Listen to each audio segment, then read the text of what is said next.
الحمد لله نحمده ونستعينه ونستغفره ونؤمن به ونتوكل عليه ونعوذ بالله من شرور أنفسنا ومن سيئات أعمالنا من يهده الله فلا مضل له ومن يضلله فلا هادي له ونشهد أن لا إله إلا الله ونشهد أن لا إله إلا الله وحده لا شريك له ونشهد أن سيدنا ومولانا محمدا عبده ورسوله صلى الله تعالى على خير خلقه محمد وعلى آله وأصحابه ومن تبعهم بإحسان إلى يوم القيامة أما بعد فأعوذ بالله من الشيطان الرجيم بسم الله الرحمن الرحيم قل أعوذ برب الفلق من شر ما خلق ومن شر غاسق إذا وقب ومن شر النفاثات في العقد ومن شر حاسد إذا حسد صدق الله العظيم.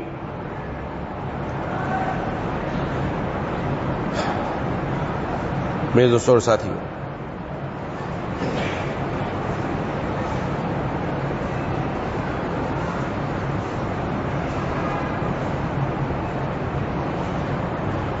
قرآن کریم کی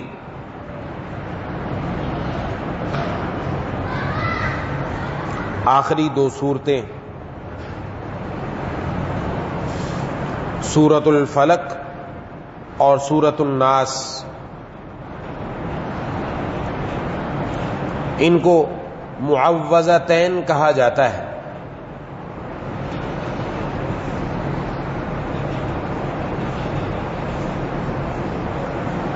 محبوب کبریا خاتم الانبیاء صلی اللہ علیہ وسلم ایک مرتبہ آپ کو تکلیف شروع ہوئی کہ ایسا محسوس ہوتا تھا کہ میں نے فلاں کام کیا ہے حالانکہ آپ نے وہ کام نہیں کیا ہوتا.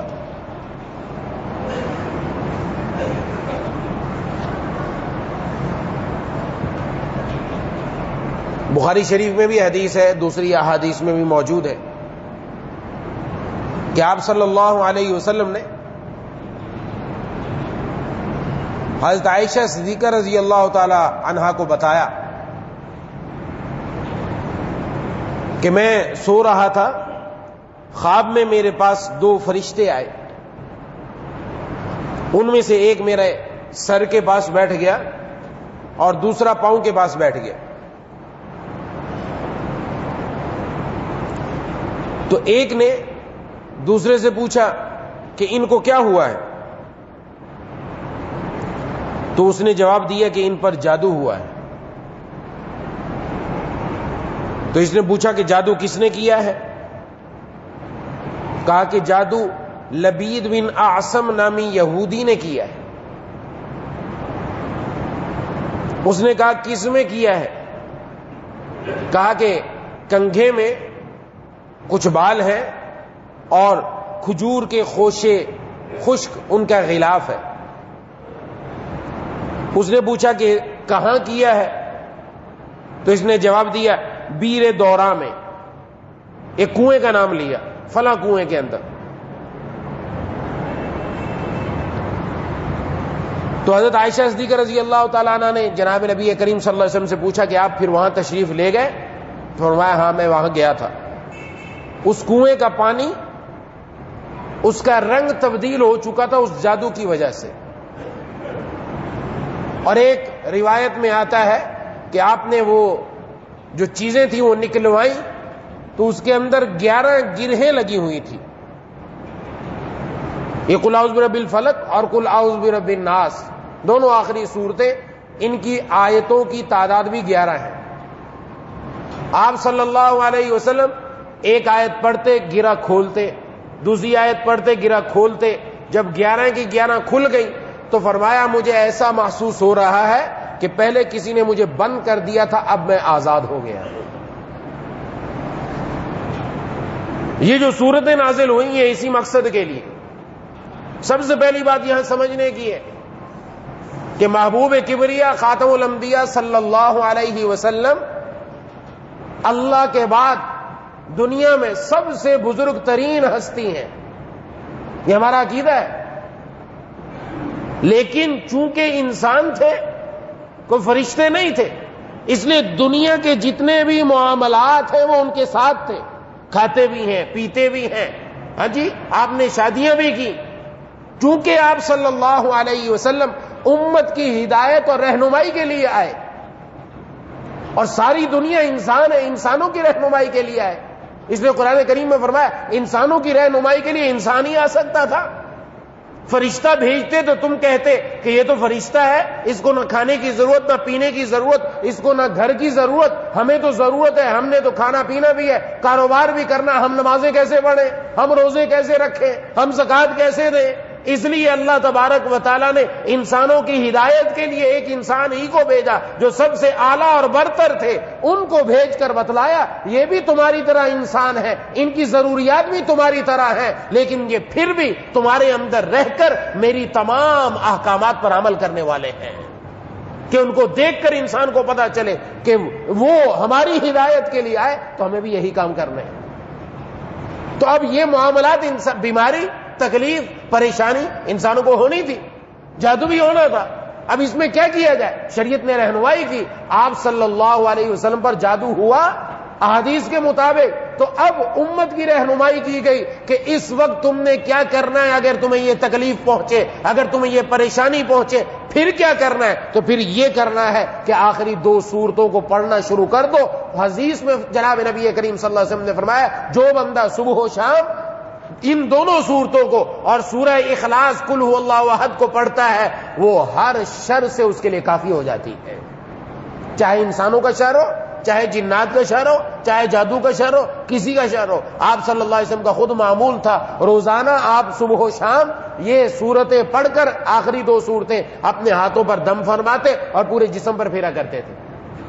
حضرت اما عائشہ صدیقہ رضی اللہ تعالیٰ عنہ فرماتی ہیں کہ آخر وقت میں جب آپ کو تکلیف بڑھ گئی، اب آپ خود نہیں پڑھ سکتے تھے، تو یہ دونوں صورتیں میں پڑھتی اور میں پڑھ کر آپ صلی اللہ علیہ وسلم کے دستے مبارک پر پھونک مار دیتی اور آپ کا دستے مبارک آپ کے جسم پر پھیر دیا کرتی تھی کہ آپ کے اپنے جسم اتھر پر آپ کے جہاد پھیرے گا، اس کی برکت سے اللہ تعالیٰ آپ کو شفا عطا فرمائے گی۔ تو بہرحال جو اصل بتانے کی بات وہ یہ کہ یہ دونوں صورتیں اپنے معمولات میں لانی چاہیے۔ آج اس اعتبار سے ہم بہت پریشان ہیں، اس سورت کے اندر بہت ساری باتیں ہمارے جو ذہن کے اندر آ رہی ہیں ان سب کا جواب دیا گیا ہے، سب کا۔ سب سے پہلے فرمایا گیا قل اعوذ برب الفلق، قل آپ صلی اللہ علیہ وسلم سے فرمایا گیا آپ کہہ دیجئے، آپ کیا کہہ دیجئے کہ میں پناہ مانگتا ہوں صبح کے رب کے، صبح کا رب جو صبح کی پھوٹنے والی ہے۔ پہلے رات کی تاریکی تھی، رات کا اندھیرا تھا، اس اندھیرے کے بعد اللہ تعالیٰ نے اپنی قدرت سے روشنی نمودار فرمائی، ہر طرف روشنی ہی روشنی ہو گئی، تاریکی سے بندہ نکل گیا۔ جو اللہ تبارک و تعالیٰ تاریکی کو روشنی میں تبدیل کر سکتا ہے وہ تمہاری تکلیف کو صحت میں تبدیل کر سکتا ہے، وہ اتنے قدرت والا۔ یہ اتنی دنیا پوری تاریک تھی، تاریکی سے نکال کر روشنی میں لے کر آیا، یہ اس کی قدرت ہے، وہ اتنی قدرت والا۔ کوئی پریشانی، کوئی بیماری، کوئی جادو، کوئی ٹونا، کچھ ہو جائے تمہارے ساتھ، وہ اللہ قادر ہے، اس چیز کو اگر کوئی دور کر سکتا ہے تو صرف اللہ تبارک و تعالیٰ کی ذات ہے۔ اس لیے اپنے آپ کو اس بات پر لانا ہے، اس پر پکا جمانا ہے، بجائے اس کے کہ انسان دائیں بائیں بھاگے۔ ان صورتوں کے پڑھنے کا اہتمام کرنا شروع کر دے، پھر دیکھیں کہ اللہ تبارک و تعالیٰ کی طرف سے کیا کیا عنایات ہوتی ہیں۔ اس کے بعد من شر ما خلق، ہر اس چیز کے شر سے جس کو اللہ نے پیدا کیا۔ اس میں تمام دنیا کی جتنی بھی چیزیں، ہر چیز کا شر آ گیا، جس سے سمجھانا مقصد ہے کہ انسان یہ نہ سمجھے کہ دنیا میں اس کو کوئی تکلیف نہیں پہنچے گی. دنیا میں تکلیف پہنچ سکتی ہے, پریشانی بھی آئے گی, کیونکہ دنیا ایسا عالم ہے, ایسا جہان ہے جہاں اللہ راحت عطا فرماتے ہیں, جہاں خوشیاں عطا فرماتے ہیں, جہاں عیش و عشرت ملتی ہے, وہاں پر تکلیف پریشانی بھی اس کے ساتھ لگی ہوئی ہے. ایک عالم ایسا ہے جہاں کبھی تکلیف کا گزر ہی نہیں ہوا, وہ جنت ہے. جنت میں جا کر کبھی پریشانی نہیں, کبھی تکلیف نہیں, کوئی بیماری نہیں, کوئی غم نہیں, غم کا گزر ہی نہیں. اور ایک عالم جہنم کا ہے جہاں تکلیف ہی تکلیف, پریشانی ہی پریشانی, خوشی کبھی کسی نے دیکھی نہیں, راحت وہاں کسی نے دیکھی نہیں. اور ایک دنیا کہ دنیا کے اندر دونوں معاملات ہوتے ہیں, شر بھی دنیا کے اندر, تکلیف بھی, بیماری بھی, پریشانی بھی, لیکن اس کے اندر رہ کر ہم نے کرنا کیا ہے؟ اللہ تبارک و تعالیٰ کی طرف رجوع کرنا ہے. یہ ہمیں سمجھایا جا رہا ہے کہ تمہارا رجوع اللہ تبارک و تعالیٰ کی طرف ہے. جب جناب نبی کریم صلی اللہ علیہ وسلم نے پڑھا تو وہ جادو دور ہو گیا, تو ہمارے پڑھنے سے کیا تکلیفیں دور نہیں ہوں گی؟ جو جتنے یقین سے پڑھے, یقین سے پڑھنا شرط ہے. لیکن آج معاملہ یہ ہے کہ ہم دوسروں کے پاس, عاملوں کے پاس چلے جاتے ہیں. وہ جو پڑھائی کے لیے بتا دے نا وہ پکا ہے, اس میں اونچ نیچ نہیں ہو سکتی. اگر بتا دیا تم نے 300 مرتبہ فلاں وقت پڑھنا ہے, اس وقت بیٹھ کر پڑھے گا. لیکن اللہ تبارک و تعالی نے بتایا 5 وقت میرے در پر آ کر 5 نمازیں ادا کرو, وہ پڑھنے کے لیے تیار نہیں.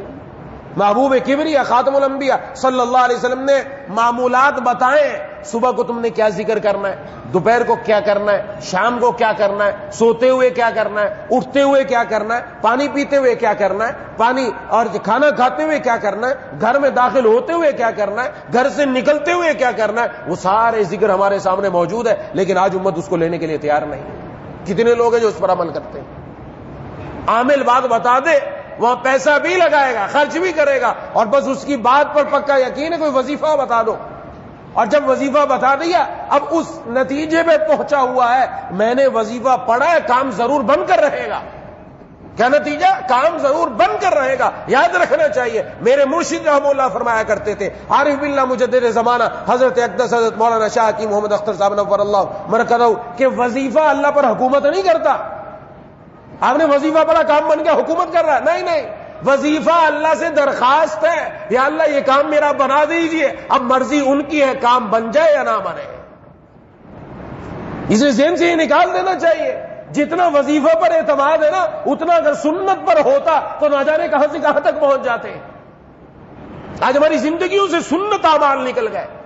میں نے شاید پہلے بھی عرض کیا کہ جناب نبی کریم صلی اللہ علیہ وسلم نے ارشاد فرمایا, حدیث ہے کہ بندہ جب گھر میں جاتا ہے, اگر اللہ کا نام لے کر گھر میں داخل ہو تو جو اس کے ساتھ شیطان ہوتا ہے نا, جو اس کے ساتھ گھر میں داخل ہونے والا ہوتا ہے, وہ اس کے ساتھ اندر نہیں جا سکتا, کیونکہ اس نے اللہ کا نام لے لیا. اور جب جا کر یہ کھانا کھانے لگتا ہے, کچھ بھی پینے لگتا ہے, پڑھتا ہے بسم اللہ, اللہ کا نام لیا, بسم اللہ پڑھی اس نے, تو کھانے اور پینے کے اندر شیطان شریک نہیں ہوتا. وہ کہتا ہے, حدیث میں ہے, وہ کہتا ہے نہ اس گھر میں مجھے ٹھکانہ ملا, نہ اس گھر میں مجھے کھانا ملا, نکل جاتا ہے وہاں سے.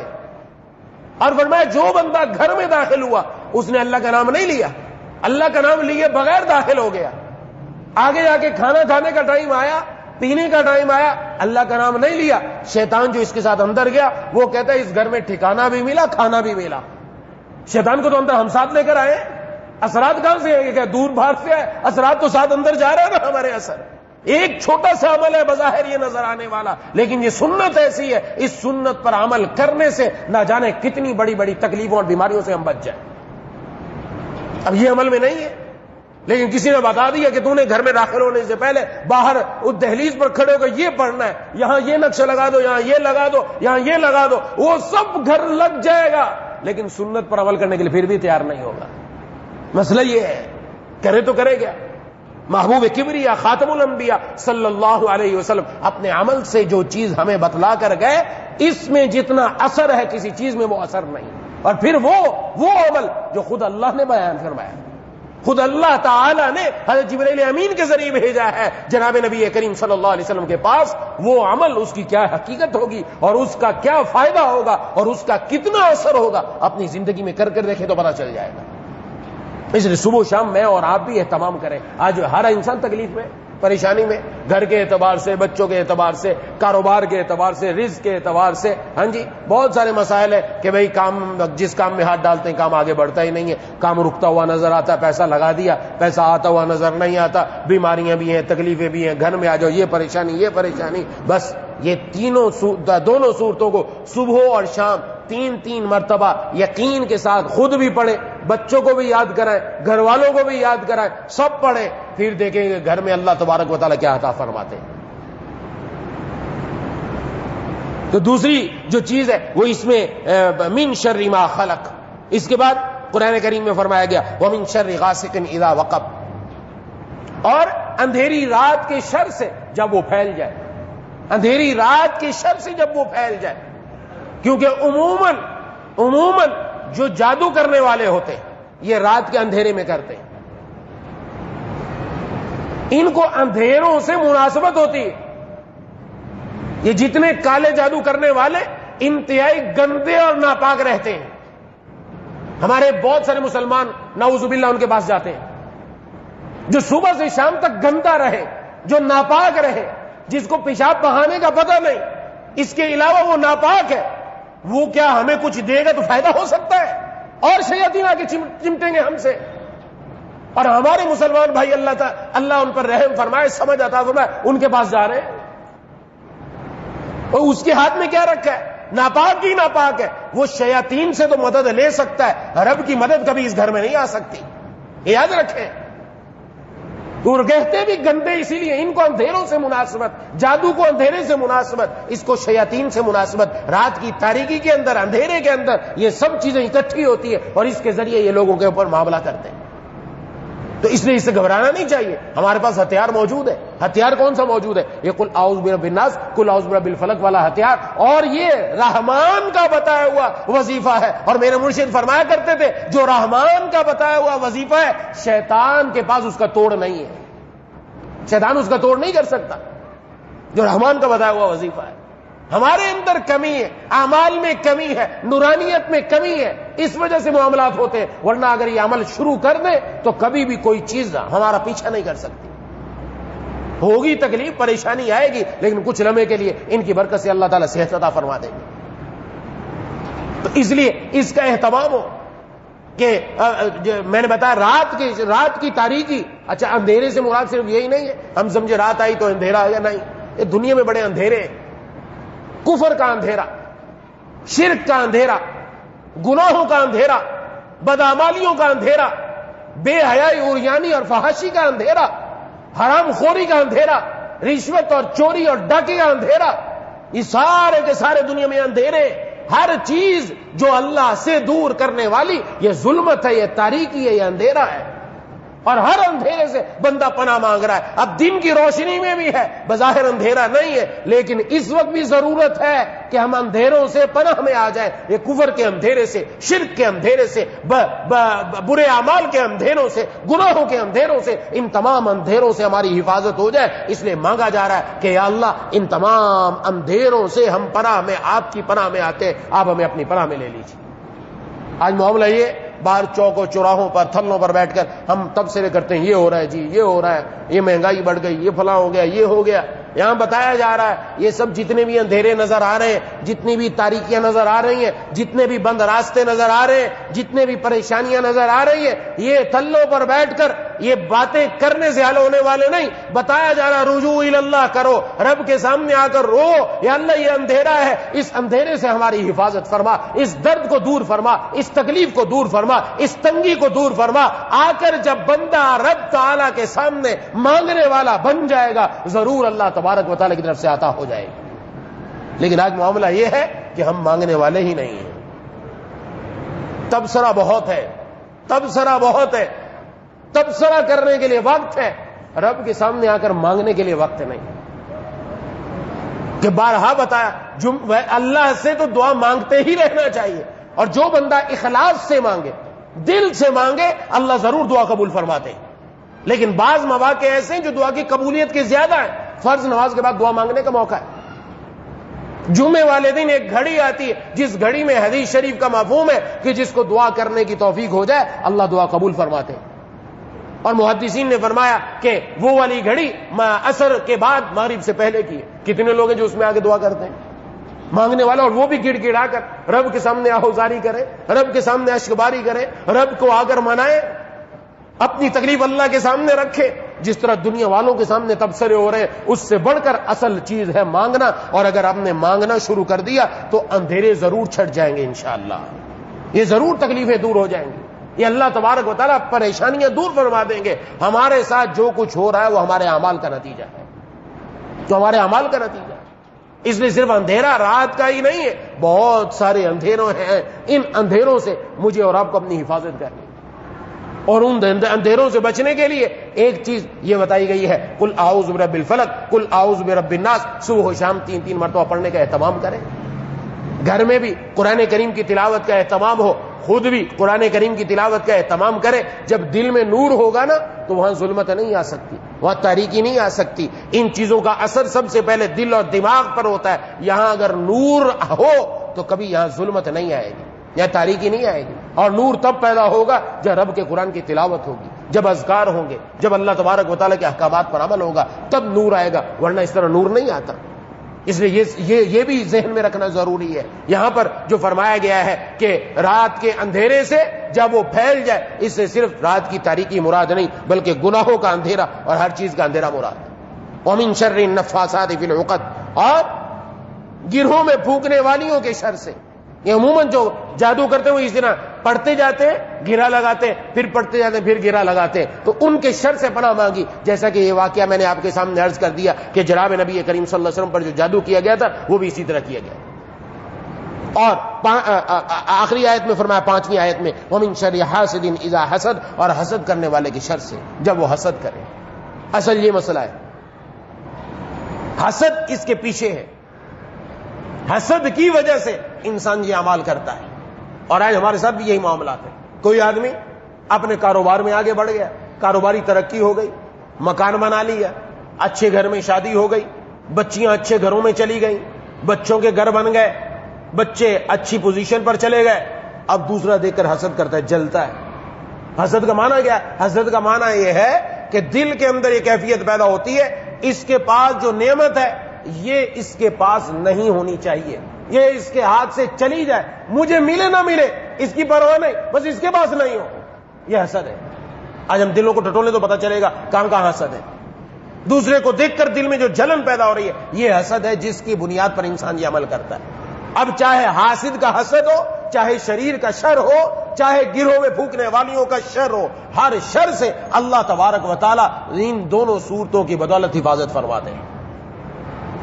حسد جائز نہیں کسی کے ساتھ. اگر ہمارے اندر بھی ہے تو ہم نے بھی ٹٹولنا ہے. کہیں حسد ہے تو اللہ سے مانگا جائے. ایک ہوتا ہے رشک, جس کو کہتے ہیں غیبتہ عربی کے اندر. رشک کا معنی کیا ہے؟ رشک کا معنی ہے کہ کسی کے پاس فلاں چیز ہے, فلاں آدمی بڑا ذہین ہے, بہت تیزی سے آگے ترقی کر رہا ہے, بہت ذہین ہے.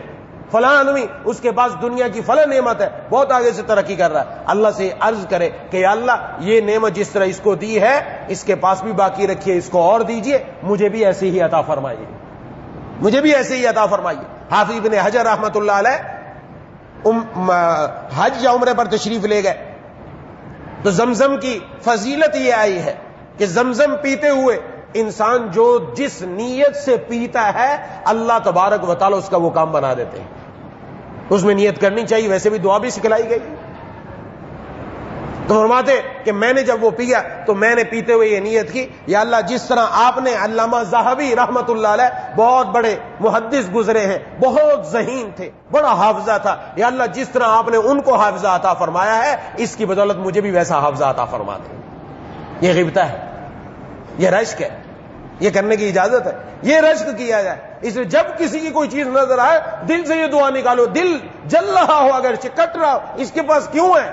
ایک فطری چیز ہے, حسد آتا ہے, لیکن اس کو غیبتے میں بدلنا ہے اور یہ دعا کرنی ہے کہ اللہ اس کے پاس نعمت باقی رہے, مجھے بھی ایسی نعمت عطا فرما دیجیے. آپ کے خزانے میں کون سی کمی ہے؟ اور میرے مرشد رحمہ اللہ تو سکھایا کرتے تھے, جب بھی دنیا کی کوئی نعمت سامنے آئے نا اللہ سے عرض کر دیا کرو دل میں, یا اللہ آپ کی کرم نوازی ہے, میں تو اس لائق نہیں تھا, آپ نے مہربانی فرمائی, دنیا میں ایسی نعمت دی, اس سے بڑھ کر جنت میں عطا فرما دیجیے گا, اس سے بڑھ کر جنت میں عطا فرما دیجیے, میں تو اس لائق نہیں, مانگے سے اللہ سے, یہ جو مانگ ہے نا یہ انسان کو کہیں سے کہیں تک پہنچاتی ہے. یہ دل اس کا ہر وقت نور میں رہتا ہے، پھر کہ اپنے اللہ سے باتیں ہوتی رہتی ہیں کہ میں اس لائق نہیں تھا، دنیا میں ایسی نعمت دے دی، یا اللہ جنت میں اس سے بڑھ کر عطا فرمائیے، مجھے ایسا گھر عطا فرما دیے یا اللہ دنیا میں اس سے بڑھ کر عطا فرمائیے، ایسا نرم اور شاندار بستر اور ڈرائنگ روم اور گھر عطا فرما دیا، اس سے بڑھ کر عطا فرمائیے جنت میں، ایسی آپ نے مجھے نعمتیں فلاں فلاں عطا فرما دی، بس اس میں یہ ہو کہ اللہ اس سے بڑھ کر عطا فرمائیے. یہ دل کے اندر جب آئے گا تو یہ جو حسد ہے یہ ختم اور اس کے لیے رشک پیدا ہو جائے گا. اور اگر آ رہا ہے کسی کے لیے حسد پیدا ہو رہا ہے اس کے لیے خوب اور دعا کرنی چاہیے. دل کو مزید جب آرا لگے گا نا، چیرا اس پر لگے گا، آرا چلے گا، چیرا لگے گا، ٹھیک ہو جائے گا. اور خوب دعا کرو یا اللہ اس کو اور دے، یا اللہ اس کو اور دے، اس کو اور آگے بڑھا، اس کو اور ترقیاں دے. جب اس کے لیے دعائیں کرنا شروع ہو جائیں گے تو دل کے اندر سے حسد ختم ہو جائے گا. تو حسد پیچھے ہے جس کی وجہ سے انسان دوسرے کو تکلیف دینا چاہتا ہے. اور ہمارے یہاں یہ دستور بہت زیادہ ہو چکا ہے، لوگوں کی عادت، اور خواتین کے اندر نہ جانے جہاں دیکھو یہی مسئلہ ہے کہ ہر جگہ یہی مسئلہ ہے، پریشانی ہے، کوئی کسی پر کچھ کرا رہا، کوئی کسی پر کچھ کرا رہا، کوئی کسی پر کچھ کرا رہا. ان چکروں میں رہیں گے تو پھر یہ زندگی ایسی ہی رہے گی. ان چکروں سے نکل کر کہاں آنا چاہیے؟ رب کے در پر آنا چاہیے. کوئی کچھ کرتا رہے ہماری بلا سے کرے، لیکن ہم نے تو اللہ سے اپنا تعلق قائم کر لینا ہے، کیونکہ کوئی تکلیف، کوئی پریشانی، کوئی مسئلہ اللہ کے حکم کے بغیر ہمارے ساتھ نہیں ہو سکتا. اور اگر ہوا ہے تو انہی کے سامنے عرض کریں گے اللہ یہ تکلیف بھی آپ ہی دور فرما دیں اور آپ ہی دور کرنے پر قادر ہیں. جب آپ صلی اللہ علیہ وسلم پر یہ معاملہ ہوا، اتنا سخت جادو کیا گیا، وہ دور کر دیا آپ نے ان صورتوں کی برکت سے. تو میرا مسئلہ تو ہلکا ہے، آپ ان صورتوں کی برکت سے میرا بھی مسئلہ حل فرما دیجیے، میرا بھی مسئلہ حل ہو جائے گا، کام بن جائے گا. بات کیا ہے؟ بات صرف اتنی کہ اللہ سے تعلق جوڑو. تعلق ٹوٹنا نہیں چاہیے، تعلق جوڑنا چاہیے. یہ تعلق جوڑنے کی ترتیبیں ہیں کہ اللہ تبارک و تعالیٰ سے بندہ مانگ رہا ہے، اور جب بندہ اپنے آپ کو اللہ کے حوالے کر دیتا ہے پھر رب کی کرم نوازی آتی ہے، پھر مہربانی آتی ہے، پھر مہربانی آتی ہے. اصل مدار ہی اس پر ہے کہ اپنی طلب تو دکھا دو، ان کے در پر آ کر اپنے آپ کو پیش تو کر دو، اپنے دل کا پیالہ ان کے سامنے رکھ تو دو، پھر دیکھو ان کی طرف سے عنایتیں ہی عنایت ہے. اگر ہیں آپ صادق اپنے اقرار محبت میں، اللہ سے جو محبت کا دعویٰ ہے، رسول اللہ صلی اللہ علیہ وسلم سے جو محبت کا دعویٰ ہے، یہ تب ہی سچا ہوگا جب ہم اللہ کے حکموں پر، اللہ کے بتائے ہوئے باتوں پر اور آپ صلی اللہ علیہ وسلم کے بتائے ہوئے طریقوں پر چلیں. جب یہ ہو جائے گا تو پھر کیا ہوگا؟ جب سچی طلب دکھائیں گے، اگر ہیں آپ صادق اپنے اقرار محبت میں، طلب خود کر لیے جائیں گے دربار محبت میں، طلب خود کر لیے جائیں گے دربار محبت میں. یہ اللہ تبارک و تعالیٰ خود ہی طلب فرما لیں گے، خود ہی کرم نوازیاں، مہربانیاں اور عنایتیں ہمارے اوپر آ جائیں گی. لیکن کام یہ کرنا پڑے گا، اس لیے اس کا اہتمام رکھیں. تو پہلی بات جو میں نے عرض کی وہ یہ کہ ہم خود بھی اس بات کا اہتمام کریں، صبح و شام تین مرتبہ قل اعوذ برب الناس، قل اعوذ برب الفلق اور قل هو اللہ احد بھی ساتھ ملا لیں. تین مرتبہ صبح و شام اس کو پڑھ لیا کریں، اس نیت سے پڑھ لیا کریں کہ آپ صلی اللہ علیہ وسلم نے فرمایا آپ کا فرمان عالی شان یہ 100% سچا ہے اور ہو کر رہے گا کہ آپ نے فرمایا ہر شر سے یہ کافی ہے، یا اللہ یہ میں پڑھ رہا ہوں، مجھے دنیا کے تمام شرور سے آپ حفاظت فرما دی. حفاظت ہے انشاءاللہ. جب اللہ تبارک و تعالیٰ کی پناہ میں آ گیا تو حفاظت رہے گی. خود بھی پڑھنے کا اہتمام کریں، گھر میں بھی بتائیں، گھر میں خواتین کو بھی بتائیں، بچیوں کو بھی بتائیں، بچوں کو بھی بتائیں، سب پڑھنے کا اہتمام کریں. جب کریں گے انشاءاللہ اس سے حفاظت رہے گی. تیسری بات جو عرض کرنی وہ یہ، عام طور پر بچوں کے بارے میں شکایت کہ بچے نظر میں رہتے ہیں، چونکتے ہیں، رات کو اٹھ جاتے ہیں، یہ کرتے ہیں وہ کرتے ہیں. یہ سب ہمارا اپنا کیا دھرا ہے. سیدھی سی بات ہے، کسی نے کچھ نہیں کیا، ہمارا اپنا کیا دھرا. جب بچے کو ہم نے اچھے کپڑے پہنا دیے، اب ہم بڑی اچھی سی فوٹو لیتے ہیں، فوٹو لے کر اس کو فیس بک پر لگاتے، اس کو سٹیٹس پر لگاتے، اس کو ہم دوسری جگہوں پر چڑھاتے، لوگوں کے پاس بھیجتے، دیکھو ہمارا بچہ کیسا لگ رہا ہے. ہم نے خود ہی اپنے بچے کے ساتھ اچھا نہیں کیا، برا کیا، کیونکہ جو دیکھ رہا ہے وہ کوئی ماشاءاللہ کہنے والا نہیں. کسی کی نظر لگ گئی بچہ ادھر بیمار ہو جائے گا. یہ ہمارا اپنا کرتوت ہے، ہمارا یہ ماں باپ کی محبت نہیں ہے. یہ سیدھی عرض کر رہا ہوں، محبت نہیں ہے. پھر کہتے ہیں بچہ ٹھیک ہی نہیں ہو رہا، 3 دن ٹھیک ہوا اس کے بعد دوبارہ خراب. کیوں خراب؟ ہمارا کام الٹا ہے نا. یہ شو بازی کرنے کی کیا ضرورت ہے؟ بچہ اپنے آپ کو اچھا لگتا ہے، ماں باپ کو بھی چاہیے ماشاءاللہ کہہ دے، ماشاءاللہ بہت اچھا لگ رہا، ماشاءاللہ ماشاءاللہ. یہ جب زبان سے رہے گا انشاءاللہ بچہ نظر سے محفوظ رہے گا. ہم کام ہی الٹے کر رہے ہیں، ہم کام ہی سیدھا نہیں کرتے. اپنی تصویریں لگانے کا بھی شوق ہے، اپنی سیلفیاں کھینچنے کا بھی شوق ہے، بچوں کو بھی اسی کام پر لگا دیا. اب جو بچہ موبائل پکڑتا ہے وہ بھی یہ سوچتا لے بھائی اپنی سیلفی تو لے لے پہلے. بعد میں باقی کام کریں گے، وہ یہ اپنی پف بنا لی، اپنا یہ کر لیا، ان تمام چیزوں سے بچنا چاہیے۔ ان کو بھی سکھائے کہ بیٹا تو نے قل اعوذ برب الناس یہ یاد کرو، قل اعوذ برب الفلق یہ یاد کرو، یاد کرانی چاہیے ان کو گھر میں۔ والد اور ماں جب دونوں یاد کروائیں گے یاد ہو جائے گی بچے کو، اور یاد کرا کے روزانہ صبح و شام پڑھے، انشاءاللہ تمام چیزوں سے نجات ہو جائے گی، کہیں جانے کی ضرورت ہی نہیں رہے گی۔ دعا ہے کہ اللہ تعالیٰ مجھے اور آپ کو ان باتوں کو صحیح طور پر سمجھنے کی، اس پر عمل کرنے کی توفیق عطا فرمائے۔ وآخر دعوانا الحمدللہ رب العالمین۔ الرحمن الرحیم مالک یوم الدین ایاک نعبد و ایاک نستعین اهدنا الصراط المستقیم صراط الذین انعمت علیہم غیر المغضوب علیہم ولا الضالین۔ اللهم صل على سيدنا ومولانا محمد وعلى آل سيدنا ومولانا محمد وبارك وسلم۔ ربنا اغفر لنا ذنوبنا وكفر عنا سيئاتنا وتوفنا مع الأبرار۔ اللهم احفظنا من كل بلاء الدنيا وعذاب الآخرة۔ اللهم إنا نسألك علما نافعا وقلبا خاشعا وعملا متقبلا۔ اللهم ارحمنا بترك المعاصي ولا تشغلنا بمعصيتك۔ اللهم إنا نسألك العفو والعافية والمعافاة في الدنيا والآخرة۔ اللهم أعنا على ذكرك وشكرك وحسن عبادتك۔ اللهم لا تجعل الدنيا أكبر همنا ولا مبلغ علمنا ولا غاية رغبتنا ولا تسلط علينا من لا يرحمنا۔ اللهم زدنا ولا تنقصنا وأكرمنا ولا تهنا وأعطنا ولا تحرمنا وآثرنا ولا تؤثر علينا وارضنا وارض عنا۔ یا الہ العالمین، یا ارحم الراحمین، یا ذا الجلال والاکرام، ہم سب کی حاضری کو اپنی بارگاہ میں قبول و مقبول فرما لیجیے۔ یا الہ العالمین، یا ارحم الراحمین، یا ذا الجلال والاکرام، جس طرح آج آپ نے اپنے گھر میں آنے کی توفیق عطا فرمائی، مرتے دم تک اسی طرح پانچوں وقت یا اللہ اپنے در پر حاضری کی توفیق عطا فرما دیجیے۔ اے الہ العالمین، اے ارحم الراحمین، یا ذا الجلال والاکرام، یا ارحم الراحمین، ہمارے والدین، بیوی بچوں، بہن بھائیوں، دوستوں، احباب، تمام رشتہ داروں، اہل پاکستان، پوری امت مسلمہ کے گناہوں کی مغفرت فرما دیجیے۔ اے الہ العالمین، اے ارحم الراحمین، جیسا آپ چاہتے ہیں ویسا ہم سب کو بنا دیجیے۔ اسلام کا بول بالا فرما دیجیے، کفر کا منہ کالا فرما دیجیے۔ مولا کریم یا ذا الجلال والاکرام، یا ارحم الراحمین، دین کے لیے جتنی بھی تدبیریں اس کی بڑھوتری کے لیے، اس کی ترقی کے لیے، اس کے نفع کے لیے کی جا رہی ہیں، ساری تدبیریں برابر فرما دیجیے۔ مولا کریم اے الہ العالمین، اے ارحم الراحمین، یا ذا الجلال والاکرام، جتنی کفر تدبیریں اسلام کو ختم کر لیے، دین کو ختم کرنے کے لیے، مسلمانوں کے خلاف، جو مدارس کے خلاف، دینی اداروں کے خلاف کر رہا ہے، یا اللہ سب تدبیروں کو فیل کر دیجیے۔ اے الہ العالمین، اے ارحم الراحمین، یا ذا الجلال والاکرام، یا ارحم الراحمین، ہم میں سے کوئی پریشان حال ہے اس کی پریشانی دور فرما دیجیے۔ یا اللہ جو رزق کے اعتبار سے پریشان ہے اس کی رزق کی پریشانی دور فرما دیجیے۔ یا اللہ جو بے روزگار ہیں ان کو حلال برکت والا روزگار عطا فرما، جن کو حلال روزگار میسر ہے ان کی روزی میں خوب برکت عطا فرما۔ جو بے اولاد ہیں ان کو نیک صالح اولاد عطا فرما، جو اولاد والے ان کی اولاد کو نیک متقی پرہیزگار بنا۔ ہمیں اپنے والدین کی آنکھوں کی ٹھنڈک بنا، ہمارے والدین کی ہر بیماری، ہر دکھ درد تکلیف دور فرما۔ اے الہ العالمین، ان کا سایہ عاطفت تعدیر ہمارے سروں پر قائم رہا۔ یا اللہ انہیں دنیا میں بھی خوشیاں نصیب فرما، آخرت میں جنت الفردوس میں جگہ عطا۔ ہم میں سے جن کے والدین دنیا سے جا چکے ہیں ان کی قبروں کو نور سے منور فرما۔ یا الہ العالمین، ہماری اولاد کو ہماری آنکھوں کی ٹھنڈک بنا۔ یا ذا الجلال والاکرام، گھروں میں دین کا مسجد والا ماحول پیدا کرنے کی توفیق عطا فرما۔ یا اللہ ہمارے گھروں کو ماحول کو بھی درست فرما۔ اے الہ العالمین، قرآن کریم کی تلاوت کی، اپنے اذکار کی، گھروں میں بھی، باہر بھی، مسجد میں بھی، یا اللہ اپنی دکانوں میں بھی، اپنے کاروبار میں بھی پڑھنے کی توفیق عطا فرما۔